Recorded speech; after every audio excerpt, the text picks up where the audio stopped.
அனைவருக்கும் காலை வணக்கம். இன்னைக்கு திங்கட்கிழமை பிப்ரவரி 24ஆம் தேதி.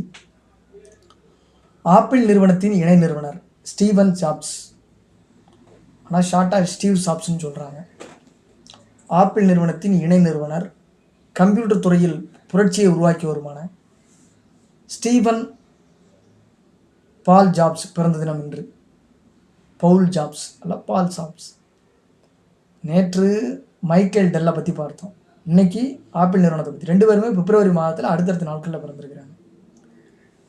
அமெரிக்காவின் ஜான் பிரான்சிஸ்கோவில் பிறந்தவர் இந்த ஆப்பிள் நிறுவனத்தோட சார்ந்த இணை நிறுவனர் ஸ்டீவ் ஜாப்ஸ்.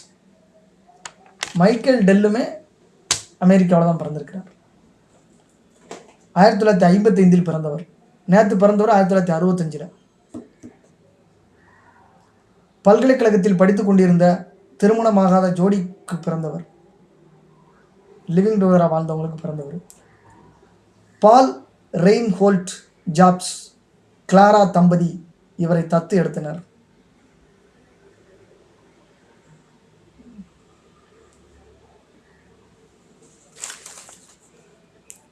லிவிங் டுகெதர்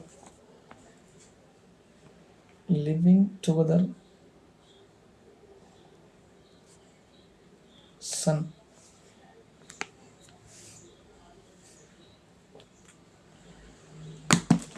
நூறு சதவீதம் அவர்கள்தான் என் அம்மா அப்பா என்று ஆணித்தரமாக கூறுவார் ஸ்டீவ் ஜாப்ஸ்.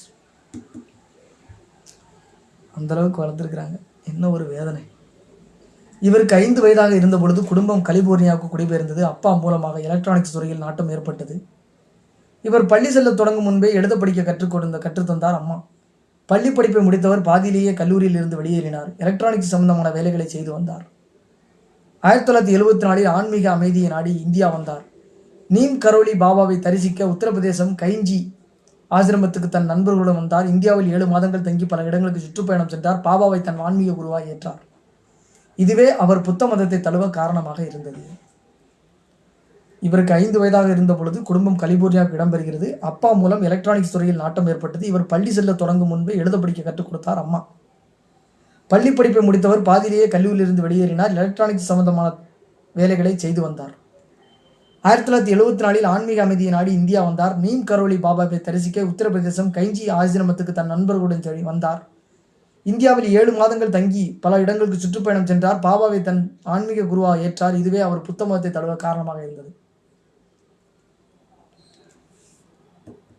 இவர் புத்த மதத்தை தழுவியிருக்கிறார். 1976 வீட்டிலேயே நண்பர்